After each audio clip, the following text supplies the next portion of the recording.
Hola, ¿qué tal? Muy buenas noches. Bienvenidos a Noticias 22. Hoy es martes de Enfoques y tenemos a un artista plástico literalmente monumental. Qué gusto estar con mis compañeros Guemansin Rodríguez, Rafael García Villegas. Tenemos muchas cosas más que compartir con ustedes. Vamos a platicar acerca de cine, entre otros contenidos que les hemos preparado sobre la plataforma nueva que se establece para la educación de los pequeños y el seguimiento en torno a la librería Gandhi. Cierra, no cierra, ¿qué es lo que está pasando? Vamos a tener todos los detalles. ¿Cómo están mis queridos Rafael? Guemansin, ¿qué tal? ¿Qué tal, Laura? ¿Qué tal, amigos de Noticias 22? Muy buenas noches. Así es, tendremos también por allí un viaje a Dinamarca para conocer una instalación que tiene que ver con Nick Cave. Pero antes de ello, hay una noticia que es muy importante y con la cual el día nos ha transcurrido, ¿verdad, Rafael? Así es, mi estimado Güema, Laura Regis, ¿cómo estás? En la traducción de lengua de señas mexicana, amigos del auditorio.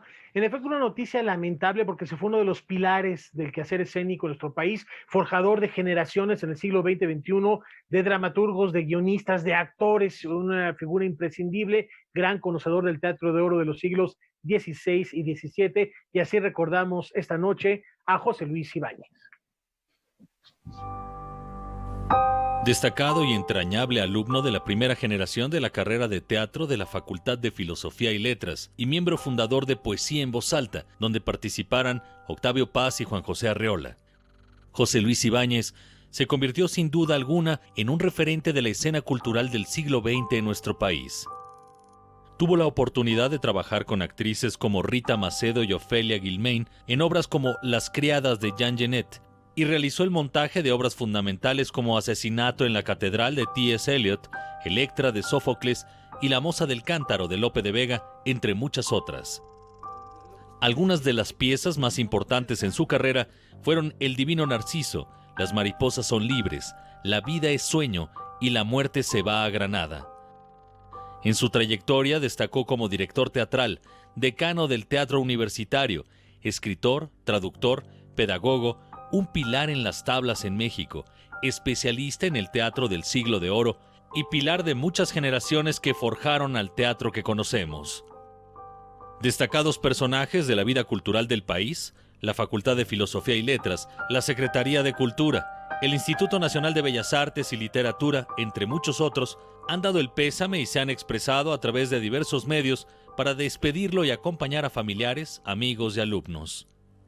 Un aplauso donde quiera que esté al maestro José Luis Ibáñez.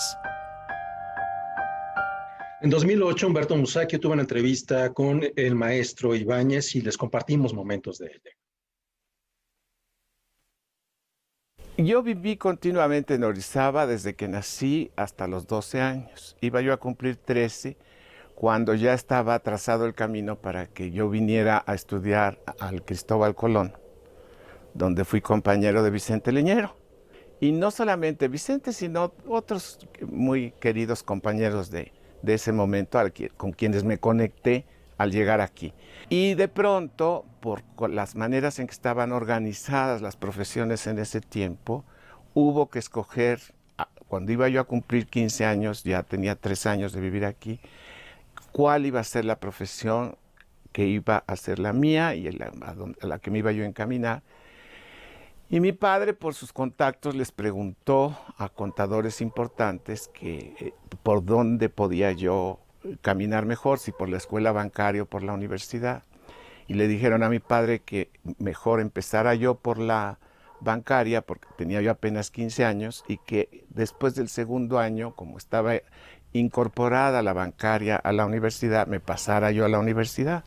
Y cuando vine a explorar la ciudad universitaria para saber dónde estaba la facultad, donde iba yo a disque cursar mi último año de estudio, me equivoqué de puerta y entré a la Facultad de Filosofía y Letras, donde descubrí que ofrecían unos estudios que entonces me despertaron las ganas y la conciencia de quedarme allí y de renunciar a la vida de los contadores. A los 6 meses de estar allí, me tocó participar en una práctica que me hizo hacer un pequeño papelito en una obra de O'Neill, y al principio de la obra, y después fui absorbiendo tareas de ayudante de director, espontáneamente. Entonces, con eso ya empecé a estar más cerca de él, y en menos de un año estaba yo debutando como director. Lo mejor de mi vida a estas alturas yo creo que es el haber podido vivirla sobre las bases de la universidad y con las posibilidades de compartir la diversidad de actividades en las que tuve la suerte de contar con una confianza que me dieron generosamente y que yo no merecía. O sea que realmente lo mejor de mi vida ha sido toda ella junta para mí, sí. Entonces, y esto me ha hecho durar. Trato de que a estas alturas tenga yo una presencia lo más discreta posible en la vida, pero, pero bueno, ya me tocó durar, entonces también eso es una responsabilidad, ¿no? Y mientras la universidad me permita seguir viviendo en ella, pues ojalá que siga yo durando, porque si es en la universidad, ahora sí que ahí sí me siento en el ámbito en donde puedo vivir y hacer lo que quiero. Bueno, pues con este gran referente histórico que nos da, con este giro del destino que nos cuenta en esta entrevista que está en nuestro archivo, el maestro José Luis Ibáñez, indudablemente el mundo ganó un gran nombre de teatro, y también contamos con palabras del escritor Ignacio Solares, quien recuerda al maestro Ibáñez. Él dirigió la última obra que puse en el ciclo de los grandes maestros universitarios. Cuando yo fui director de teatro, puse a todos los que habían sido los grandes maestros de teatro universitario, llámese Héctor Azar, llámese Juan Ibáñez, José Luis Ibáñez, y él remató con una obra que fue un éxito tal que tuvimos que dejarla puesta. Rebasó las 100 representaciones, que fue La vida es sueño de Calderón de la Barca, dirigida por el maestro José Luis Ibáñez, y en la que actuaba maravillosamente Antonio Crestani. Pero ese es el capítulo, casi te diría yo, que, pues por lo menos no final, porque lo seguí viendo, seguí siendo amigo de él, seguimos platicando, seguimos conversando, y lo que se remonta al pasado es que cuando yo estaba en filosofía y letras, yo estudié filosofía y letras, entonces allí, pues ya te imaginas que me encantaba el teatro era para mí una de mis pasiones, siempre ha sido una de mis pasiones, tengo como obras de teatro, pero mi primera obra de teatro, el primero la leyó fue José Luis Ibáñez. Y es una obra para mí muy significativa, porque la escribí a los 19 años, ya te imaginas. Pero entonces el primero que se la llevé fue José Luis, que era maestro de teatro y en la universidad, y pues yo era alumno, no de él, pero lo conocí, nos caímos muy bien desde el principio. El caso es que la pusimos en el Foro Isabelino, y entonces era pues dirigía Héctor Azar, por una llamada que le hizo José Luis Ibáñez.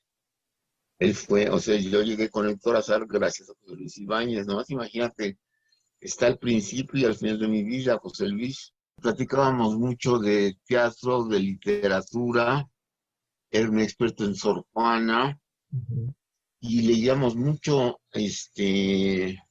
autores que nos gustaban, no lo vas a creer, pero nos gustaban. Jack London.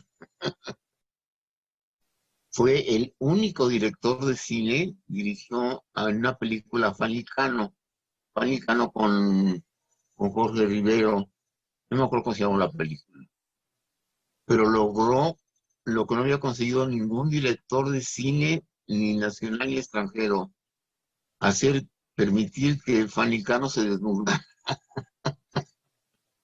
A ese grado llegaba a veces su frivolidad. Ya con eso te digo todo, porque sí tenía una versatilidad impresionante. Bueno, en efecto, un hombre vinculado no solo con las artes escénicas, teatrales, sino también, ya lo veíamos, con la televisión, con el cine, rubro en el que platicaremos y ahondaremos el día de mañana, pero por lo pronto, regresando a la cuestión teatral, Antonio Crestani, dramaturgo y actor, también recuerda así al gran maestro de la escena nacional. Podría decir que en toda Hispanoamérica no hay otra persona de la talla de José Luis Ibáñez. Entonces perdemos un patrimonio intangible gigantesco en la escena, en la escena nacional. Más que estar tristes, estoy muy gozoso en lo personal de haber podido coincidir con él, con una figura, con un sabio, con un hombre tan absolutamente generoso como lo fue y como lo sigue siendo José Luis Ibáñez. Ahora lo decía otro gran hombre de teatro que es José Ramón Enríquez, decía adiós a un maestro de maestros, porque sí, muchos de los maestros de teatro de la Facultad de Filosofía y Letras, del Centro Universitario de Teatro y de muchas otras escuelas fueron formados por José Luis Ibáñez, que de verdad es uno de los hombres más generosos, más sabios, más eruditos que me ha tocado conocer. Este libro que se llama José Luis Ibáñez, Memorias, es la síntesis de pues aproximadamente unos 10 años de pláticas que habíamos tenido antes de hacerlo. Me dio la oportunidad, esta invitación, de condensarlas, de ordenarlas y de escribirlas y luego pues de que se publicaran. Y es que José Luis Ibáñez trabajó con todo mundo, entre ellos también está el primer actor Ignacio López Tarso, que nos comparte también sus recuerdos. Fue trabajar muy de acuerdo con José Luis, un gran maestro, un hombre de teatro de siempre, un director que conocía de teatro todo lo que hay que saber, y que además era un hombre muy cordial, muy afable, muy simpático, muy gracioso. Y la pasamos muy bien durante los ensayos y durante toda la temporada. Él era muy versátil, claro, lo cual era una gran ventaja. Con él se podía platicar de cualquier cosa y se platicaba muy bien. No era muy amigable, digamos. A mí me invitó 2 o 3 veces con mi esposa a cenar con él a su casa. Allá bebíamos un buen vino, platicábamos de muchas cosas, sobre todo cosas de teatro. A José Luis le gustaba hablar de teatro. Con nosotros hablaba siempre de teatro, de lo que habíamos visto, de lo que estaban poniendo, de lo que se estaba preparando.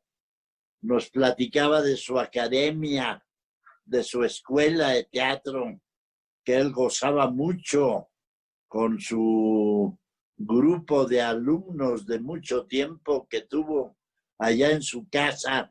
Yo lo recuerdo mucho como un director muy exigente, pero muy noble, muy educado. Un director que no perdía los estribos fácilmente. Un director muy centrado en su trabajo. Y llegaba al teatro a trabajar, llegaba al teatro a ensayar.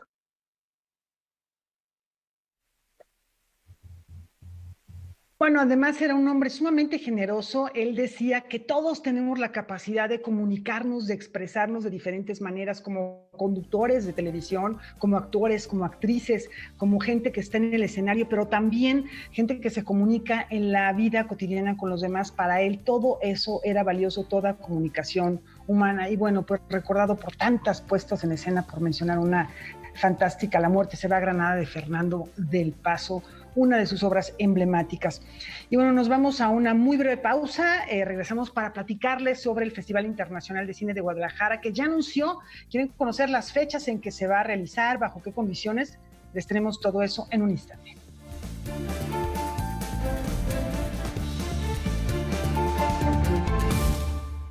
Ella es una ama de casa que vive asfixiada por la monotonía, con la esperanza de conseguir dinero y escapar de su aburrida existencia. Ella es una de los millones de personas que pueblan el nuevo París de los 60s. Le sentiment de mes liens avec le monde. Tout à coup, j'ai eu l'impression que j'étais le monde. 2 o 3 cosas que yo sé de ella. Cinema 22, cine de autor, martes, 22:30 horas. En el Instituto Electoral de la Ciudad de México seguimos trabajando en la preparación del proceso electoral local 2020-2021. Este mes de agosto consultaremos a pueblos, barrios originarios y comunidades indígenas de la Ciudad de México a través de asambleas consultivas virtuales para conocer su opinión sobre la delimitación de las circunscripciones en las alcaldías. Para más información sobre este proceso y las fechas de estas consultas, visita www.ism.mx o nuestras redes sociales. Instituto Electoral de la Ciudad de México. Con participación, todo funciona.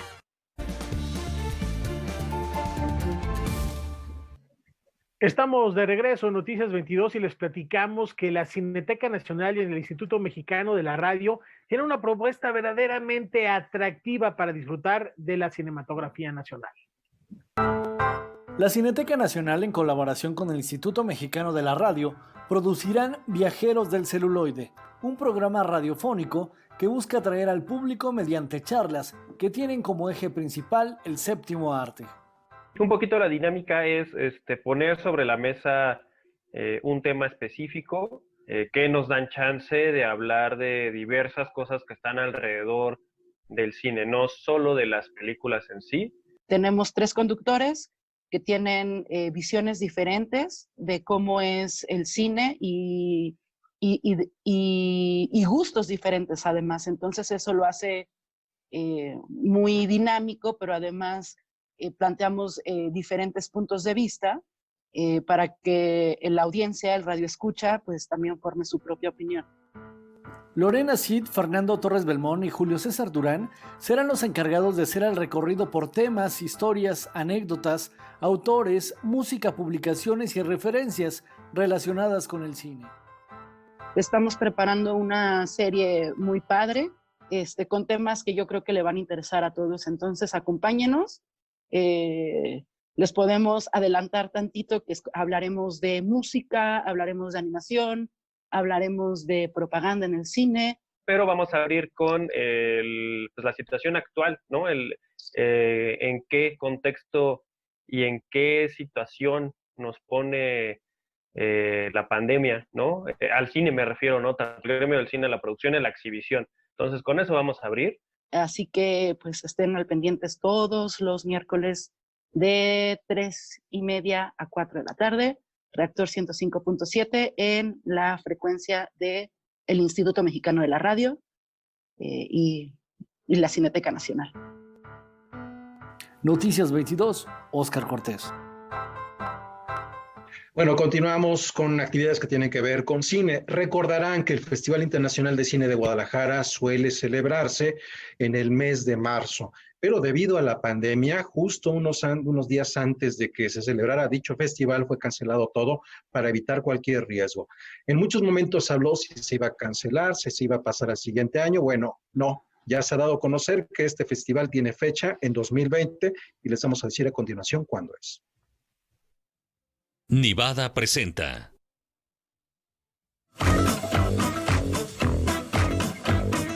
Dar prioridad a los eventos al aire libre y a las funciones reducidas son algunas de las medidas que tomará el Festival Internacional de Cine de Guadalajara a celebrarse del 20 al 27 de noviembre en las instalaciones de la Cineteca de la Universidad de Guadalajara. La verdad es que creo que es muy emocionante pensar que el Festival Internacional de Cine en Guadalajara va a volver a hacerse, ¿no? Pasaron 8 meses prácticamente desde lo que eran sus fechas iniciales, exactamente del 20 al 27 de marzo iba a ocurrir antes y ahora va a ocurrir en noviembre, lo cual no deja de dar gusto al final porque había pues un circuito de exhibición, digamos, para un número determinado de películas que estaba detenido, lo cual, pues bueno, siempre es alarmante, sobre todo tratándose de películas importantes seleccionadas por el Comité de Programación del Festival. El festival, que anunció su cancelación el 13 de marzo, una semana antes de arrancar, coincide en esta ocasión de manera continua con la Feria Internacional del Libro de Guadalajara, que inicia el 28 de noviembre. A mí me parece como una estrategia muy interesante haber juntado ambos eventos, ¿no? Haber tenido como la certeza de juntar los dos eventos, digo, que van a ocurrir no de manera paralela, pero sí de manera continua uno con otro, y bueno, de rescatar justamente el espíritu que tiene este festival, que es la percepción a nivel internacional respecto al Festival Internacional de Cine en Guadalajara es muy alta. Asimismo, hace unas semanas, la organización del festival publicó una serie de nuevos lineamientos para los largometrajes y cortometrajes que se encuentran en la selección oficial en competencia, en los que se elimina la cláusula de estreno exclusivo en algunas de sus secciones. Celebro mucho la iniciativa de anunciar ya unas fechas y de tratar de mantener la programación, que era algo que nos venían diciendo desde la semana pasada, que la programación iba a ser prácticamente la misma. Ponían restricciones para las películas que querían estrenarse en línea o querían estrenarse de manera presencial en otros eventos, ¿no? Y sin embargo, bueno, pues ya anunciaron cómo va a ser. Para el festival se están considerando las medidas establecidas por las autoridades estatales para reducir los riesgos de contagio de COVID-19. Si pensamos en otros eventos en el mundo como Toronto, como Venecia, que van a hacerse también de manera presencial con muchísimos cuidados, ¿no? Pues digo, eso es una muy buena señal, aunque también estamos hablando de situaciones muy distintas en términos de pandemia, como se están viviendo tanto en Italia como en Canadá, respecto al terrible lugar de contagios en el cual vive México, el terrible lugar de muertos en el cual vive en este momento nuestro país. Sin embargo, confiamos que para noviembre las cosas sean distintas. Noticias 22, Omar Vera. Bueno, pues innovando estos dos encuentros tan importantes y desde luego Canal 22 estar ahí de manera en la que se presenten. Ahí les daremos todos los detalles de lo que ocurra tanto en la FIL de Guadalajara como en el Festival de Cine. Y bueno, pues vamos a platicarles acerca de un encuentro que organiza los viernes el Colegio de México. Se pone muy interesante. Participó el consejero presidente del Instituto Nacional Electoral, Lorenzo Córdoba, y hablaron de democracia. Vamos a ver parte de lo que se dijo. Desigualdad, pobreza, corrupción, inseguridad e impunidad han sido los problemas más comunes a los que se enfrentan las democracias en todo el mundo. Sin embargo, con la llegada de la pandemia se presentan nuevos desafíos. A esto se refirió el consejero presidente del Instituto Nacional Electoral, Lorenzo Córdoba, durante su participación en el ciclo Viernes Viral con la conferencia Democracia y Pandemia que coordina el biólogo Antonio Lascano en el Colegio Nacional. Una democracia, desde el punto de vista de la pandemia de COVID-19, representa en primera instancia un desafío en términos sanitarios. Suponen, en términos generales, una gran movilización de personas.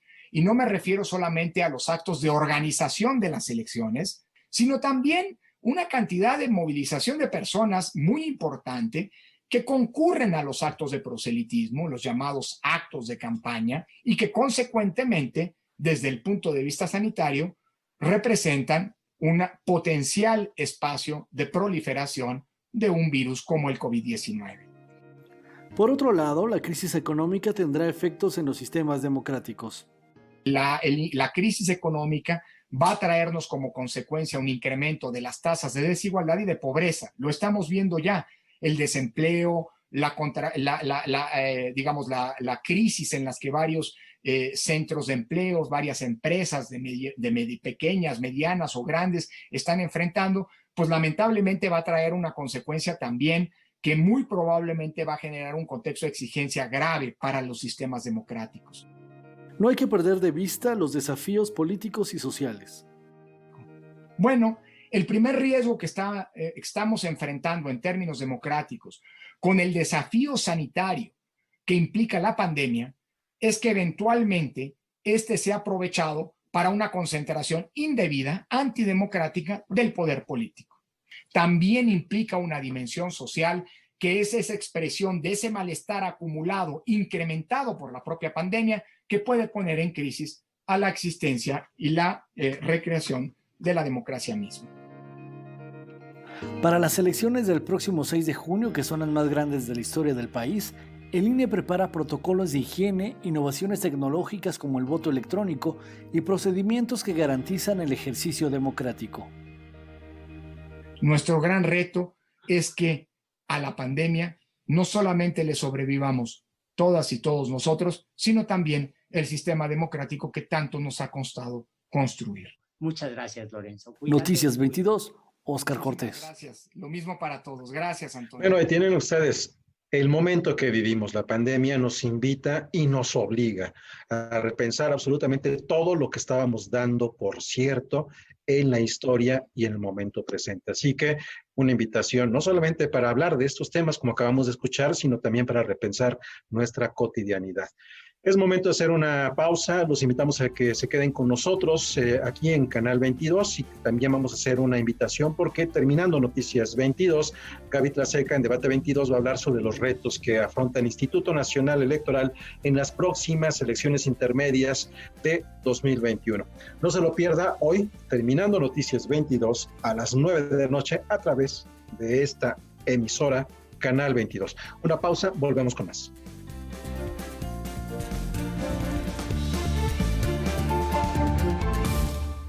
El personaje de Emiliano Zapata ha dejado huella en la historia y en el imaginario colectivo de los pueblos de Morelos. Eran héroes del siglo XX, la historia en la forma como ellos la vivieron protagonizándola. Los testimonios, experiencias y recuerdos de los viejos zapatistas para contarnos otra versión del personaje. Y el capitán empezó a toser y enfrente de las cámaras rodando, muere. Detrás de los zapatistas, en el marco del natalicio de Emiliano Zapata. Estreno, viernes 17 horas. Fernando Rivera Calderón conversa con la irreverente, atrevida e inigualable. ¡Fernanda Tapia! ¡Wii! ¡Mis amores! ¿Cómo están? En compañía de la música del gurú sideral, el cantautor Jaime Hades. Además de Gazú, guitarrista de Los Amantes de Lola, Bon, vocalista de Bon y Los Enemigos del Silencio, y Gala, voz de Rostros Ocultos. Me Canso Ganso, jueves 21:30 horas, por Canal 22. La cultura se ve en todas partes. Ayer les platicábamos del cierre de la librería Gandhi Oportunidades. ¿Qué va a ser de este recinto, de este edificio tan emblemático donde tiene origen esta librería? Sus dueños nos platican al respecto.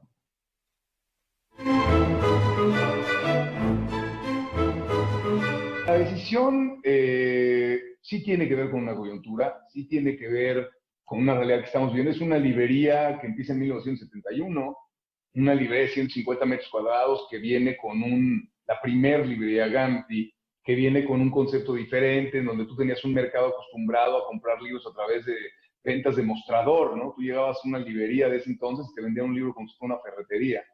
Y de alguna manera mantuvimos a la librería de oportunidades en este romanticismo con un concepto de oportunidades, un concepto de saldos muy interesante, que aunque también los ofrecíamos en muchas de nuestras librerías, en la mayoría, pero no de manera ampliada como eran estas oportunidades. Conforme fue pasando el tiempo, cometimos varios errores. Por ahí el mercado también de saldos se fue reduciendo, no le dimos tanto seguimiento y la verdad es que esta librería financieramente no era viable ya desde hace tiempo. Y de alguna manera la manteníamos por el romanticismo y por lo que es. Pero también por otro lado, dentro de la tristeza, algo que es interesante y de alguna manera simbólico, es que ese espacio va a seguir digamos, siendo parte de Librerías Gandhi con la gente que trabajamos todos los días. Esta decisión pues brinda un respiro para que la cadena tenga finanzas sanas y pueda continuar y precisamente no cierre de alguna manera sus sucursales y no despida a la gente. Es claro, es una de las muchas decisiones, ¿no? Se hacen ajustes en gastos, se hacen ajustes. Habían otras librerías que por ahí decíamos, bueno, se cierran, no se cierran, y de alguna manera vas maniobrando, ¿no? Vas maniobrando en ir recortando gastos, algunos que pueden ser considerados superfluos, otros que no, pero que son necesarios, tratando de no tocar a la gente o tocar a la gente lo menor posible.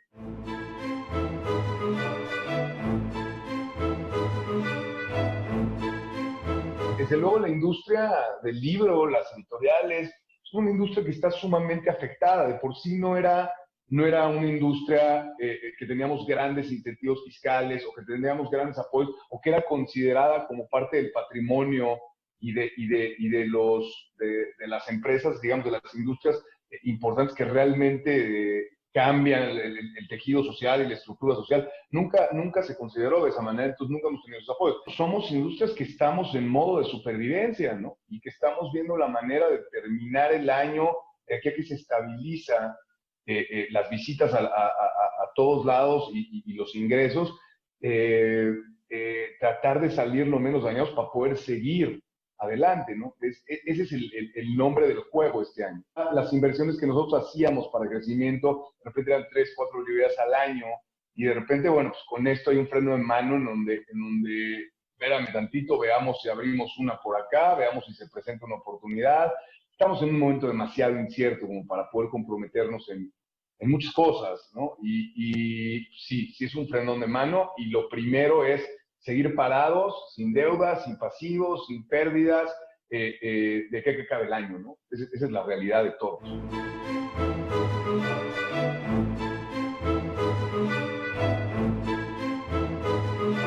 Ayer tuvimos una reunión en donde, porque tenemos un comité de reapertura de librerías, y en donde, bueno, pues con todos los directivos, todo el equipo, todos los que participamos en Gandhi, estábamos hablando de lo que ocurrió, ¿no? Y sumamente emocionados, porque esto revivió anécdotas personales de todos.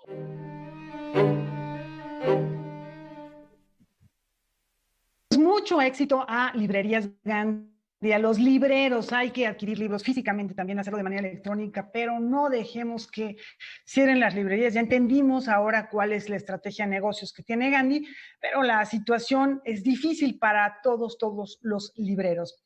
Y bueno, les vamos a presentar los trabajos de los alumnos del Centro de Educación Artística Luis Spota Saavedra, que nos presentan los trabajos realizados durante el semestre gracias a la plataforma Contigo. Para acreditar el semestre que concluyó y como parte de su modelo educativo, jóvenes del Centro de Educación Artística Luis Spota Saavedra del Instituto Nacional de Bellas Artes y Literatura presentan un ciclo de videodanzas a través del portal Contigo en la Distancia.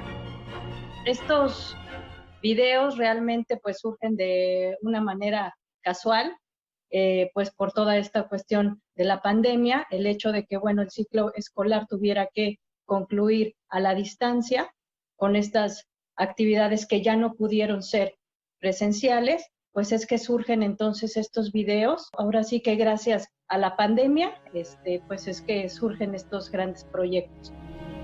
Un virus sentado mira la TV.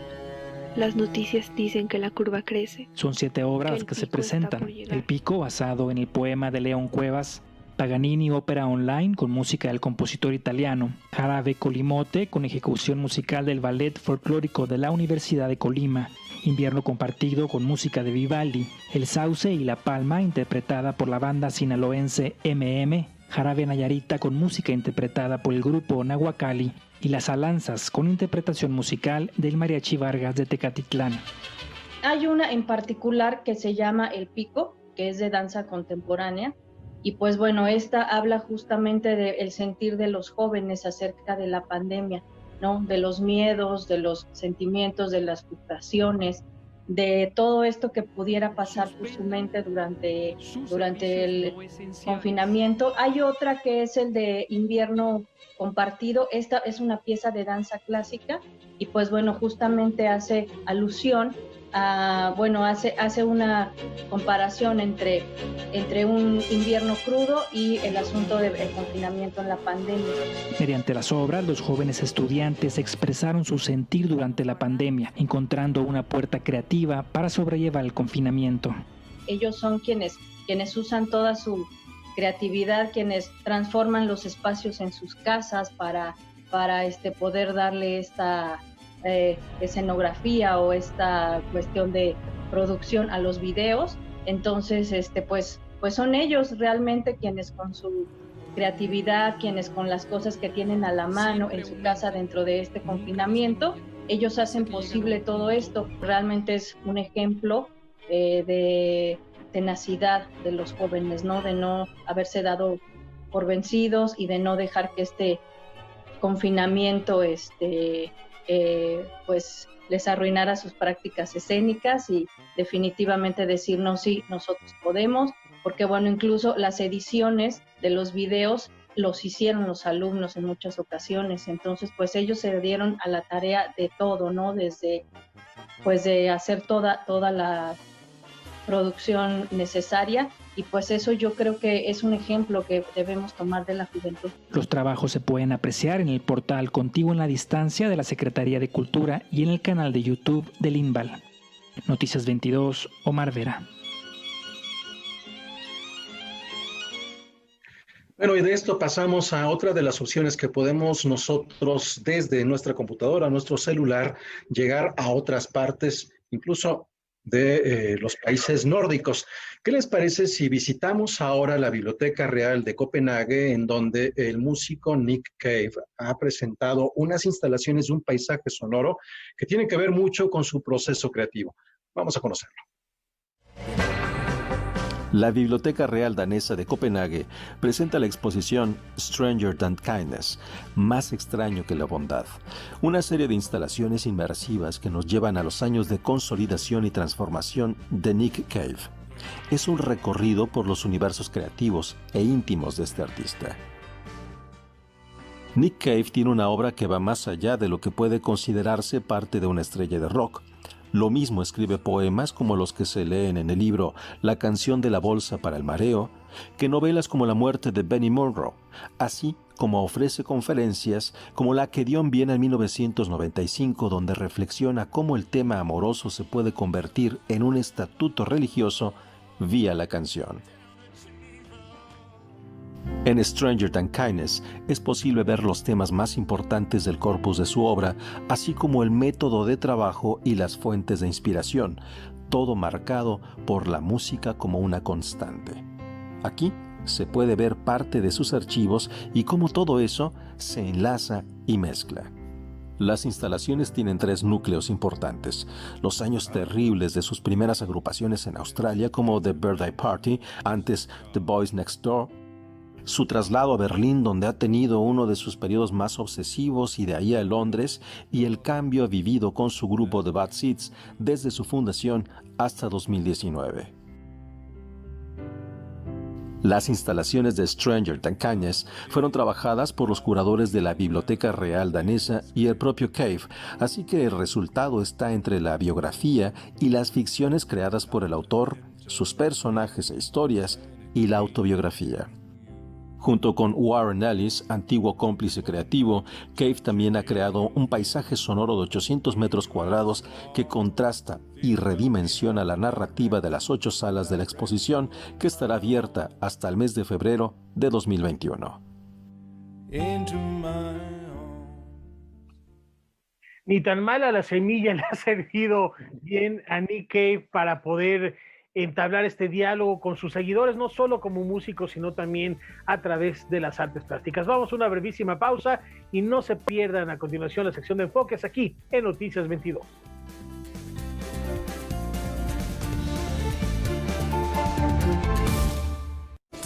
Richard Viqueira ha construido una carrera a partir de expandir los límites del teatro. Yo creo que en realidad somos esta incómoda comunidad de títeres y titiriteros y que todos nos regimos por una serie de lazos invisibles y telarañas y redes que establecen pues todas nuestras relaciones. Deconstruyendo el teatro. 20 y más por el arte. Clásicos de Canal 22. Una coproducción Fonca Canal 22. Sábado, 17:30 horas. Ella es una ama de casa que vive asfixiada por la monotonía, con la esperanza de conseguir dinero y escapar de su aburrida existencia. Ella es una de los millones de personas que pueblan el nuevo París de los 60s. Le sentiment de mes liens avec le monde. Tout à coup, j'ai eu l'impression que j'étais le monde. 2 o 3 cosas que yo sé de ella. Cinema 22, cine de autor, martes, 22:30 horas. En la temporada de lluvias, tu seguridad y la de los tuyos es lo más importante. El viento extremo y las grandes cantidades de agua reblandecen la tierra, arrastran objetos, provocan inundaciones y desbordan ríos y lagos. Infórmate y atiende las indicaciones oficiales. Ten a la mano un kit de emergencias, ponte a salvo. Y sobre todo, no intentes cruzar ríos, arroyos o pasos a desnivel. Con Agua trabaja 24 horas al día por ti. Ayúdanos a protegerte. Gobierno de México. El personaje de Emiliano Zapata ha dejado huella en la historia y en el imaginario colectivo de los pueblos de Morelos. Eran héroes del siglo XX, la historia en la forma como ellos la vivieron protagonizándola. Los testimonios, experiencias y recuerdos de los viejos zapatistas para contarnos otra versión del personaje. Y el capitán empezó a toser y enfrente de las cámaras rodando, muere. Detrás de los zapatistas, en el marco del natalicio de Emiliano Zapata. Estreno, viernes 17 horas. Los espero en punto de las 9 de la noche en Debate 22. Hoy estaremos conversando con el doctor Lorenzo Córdoba, el consejero presidente del Instituto Nacional Electoral. Hablaremos acerca de quién es realmente el guardián de la democracia, de la confianza en las instituciones, de las benditas y malditas redes sociales en tiempos electorales y, por supuesto, hablaremos de las próximas elecciones, las más grandes de la historia en tiempos de infodemia y de COVID. Soy Gaby Tlaseca y los espero en punto de las 9 de la noche solo aquí por Canal 22.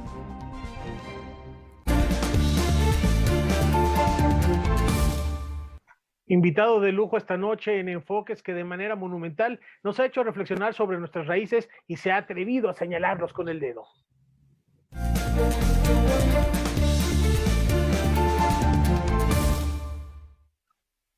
Es capaz de hacer ruido por todo el mundo teniendo como materia prima el silencio.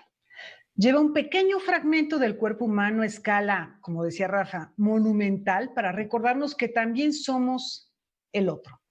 Puede perturbar media ciudad con una idea abstracta que recorre las calles o hablarnos directamente con frases simples, amables. Eso sí, nunca nos deja indiferentes. Qué gusto recibir en Enfoques a uno de los creadores plásticos más destacados del arte contemporáneo, el maestro Ribelino. Ribelino, qué alegría platicar contigo. Qué gusto. Vamos a comentar un poquito, si quieres, de tu trayectoria y de lo que estás haciendo actualmente, que la verdad llama mucho la atención, como siempre, tu obra. Eres dibujante, ceramista, escultor, usas cobre, pero algodón, mosaico, papel, madera, haces piezas de este tamaño como la que sostengo en este momento con un enorme gusto, o obras, también tienes obras gigantescas. Tienes estudios académicos, sin embargo, al ver tu desarrollo, tu trayectoria, hay mucho de exploración, digamos, autodidacta, de búsquedas muy personales. Platícanos un poquito de cómo vas llegando. Me parece que empiezas sobre todo con cerámica, ¿no? ¿Cómo vas llegando a toda esta diversidad de materiales y de lenguajes que tienes? Mil gracias, Laura, por recibirme a Canal 22. Es un gusto siempre estar con ustedes. Y pues sí, o sea, yo fui de esos niños que no corregían cuando rayaba las paredes, ¿no? Yo fui de esos niños a los que no le decían no cuando hacía mis primeros dibujos en los sillones o en alguna parte. Entonces, eso me permitió tener cierta libertad que se fue convirtiendo en seguridad y me da el chance de ir explorando por lo que siento, sin temor a ver qué pasa después. Yo empecé primero como dibujante, después quise ser pintor mucho tiempo, en paralelo que buscaba una carrera mucho más sofisticada como psiquiatría, pero Al final el arte ganó y empecé con pintura al óleo cuando era, no sé, cuando tenía unos 20 años, y poco a poco, tratando de hacer hiperrealismo, me fui dando cuenta de que no había como la realidad pura, y eso me lo acercaba más la escultura que la pintura. Fui añadiendo cosas y cosas al lienzo hasta que se rompió, y entonces entré directo a la tridimensión. Y con la tridimensión he logrado acercarme mucho más a lo que siento por dentro, mis pensamientos, y el pensamiento precisamente es lo que trato de comunicar al público a través de estas intervenciones en el espacio público y de relieves. Yo hago dos cosas en particular: relieve y intervención del espacio público. Ahora que estás comentando esto, me encanta pensar en que ese niño sigue ahí, que desafortunadamente la educación tradicional nos quita al niño y nos dicen, esto no se hace, esto no se puede, esto estás mal, estás loco. Tú todas esas barreras, esos diques no los tienes, porque al ver tu obra es de un atrevimiento insólito, es de una audacia que a veces uno dice, ¿cómo te atreviste? Tienes una obra de Caballete, que pues es muy, muy valorada, también tiene exploraciones plásticas valiosísimas, pero tu obra pública hace una eclosión y te lleva al gran público, ya no a los museos o los coleccionistas, sino al gran público, al público que a lo mejor nunca ha ido a un museo y pasa por la calle. ¿Cómo llegas justo a ese atrevimiento, a ese romper con todo cuando inicias particularmente con esta exposición Nuestros Silencios? Personajes gigantescos, monumentales, y que recorres gran parte de Europa, vas a Estados Unidos, en fin, es un proyecto que se antojaría imposible de realizar si uno lo plantea así en una charla, ¿no? A mí siempre me interesó el contacto con el público. Mi obra no se puede entender sin las tres partes que la conforman: el artista, la obra y el público. Entonces, era casi un destino obligado que con el tiempo y adquiriendo mayor seguridad y profesionalismo, llegara a la banqueta para tener contacto en la plaza pública, en la fachada del edificio, con el gran público que tú dices. El espacio público es una cosa muy delicada porque a veces no es tan público. Todos nos sentimos un poquito dueños de estos espacios y lo defendemos. Entonces, salir a la calle era complicado. Y decidí hacerlo con Nuestros Silencios, empezando por Europa. Hice Lisboa, Madrid, Potsdam, Roma, Londres, pero siempre era mover toneladas de un país a otro, y ahí la logística es importante. Pero hay algo que mencionaste que me gustaría subrayar. Un artista del espacio público sin duda tiene que ser valiente. No es sacar una escultura de la galería o del pedestal y ponerla en la banqueta. No, yo lo que hago es intervenir el espacio público, utilizar el momento histórico, el momento emocional, la arquitectura que rodea la obra que yo pongo. Todo eso es un diálogo constante entre mi intervención y el espacio público. Por eso siempre hablo de intervención en el espacio público. Ahora, también la accesibilidad, además de la interactividad de tus obras, es algo que siempre te ha preocupado. Por ejemplo, obras que puedan ser tocadas, como es el caso de estos personajes, por personas ciegas, personas invidentes, pero que tengan la posibilidad de tener un acceso distinto. Con el público te llevas muy bien, en general es lo que yo he observado. ¿Cómo te va con la crítica? ¿Cómo enfrentas las polémicas o las controversias que pueda suscitar tu obra al, claro, invadir, digamos, en el mejor o en el peor de los sentidos, el espacio público? La crítica es mi público más asiduo, ¿no? Son los que están más pendientes siempre, y pareciera como que a veces les doy una dedicatoria, pero no es verdad. O sea, yo creo que cualquier artista debe tener este contrapeso. Es una especie de sub y baja. Si estás jugando solito en la cancha y puedes anotar en los dos lados, pues no me parece que sea lo correcto. Siempre hay que tener un contrapeso en el mundo del arte, y la crítica tiene o debería de tener ese papel. A veces lo que sucede en algunas partes del mundo es que simplemente no les gusta o no quieren entenderlo y pasan a otra cosa. Pero sí hay a veces un debate intenso, como sucedió con La Raíz, en donde no hubo un solo crítico de arte que no escribiera acerca de este proyecto tan polémico en su momento. Bueno, y yo creo que lo peor que le puede pasar a un artista es no ser sujeto de crítica, ¿no? Eso sí sería terrible. El diálogo es interesante y la controversia también genera conocimiento y genera creación, porque a partir de ello se puede crear ideas, pensamientos en el público, en el artista. Ahora, hay dos proyectos que me interesa mucho que platiquemos. Tenemos unos cuantos minutos, Rivelino, pero no podemos dejar de platicar de La Ciudad Te Habla. Te vas a Houston, Texas, y haces algo completamente distinto. Había en tu obra siempre habido ciertos grafismos, pero no recuerdo frases como tal.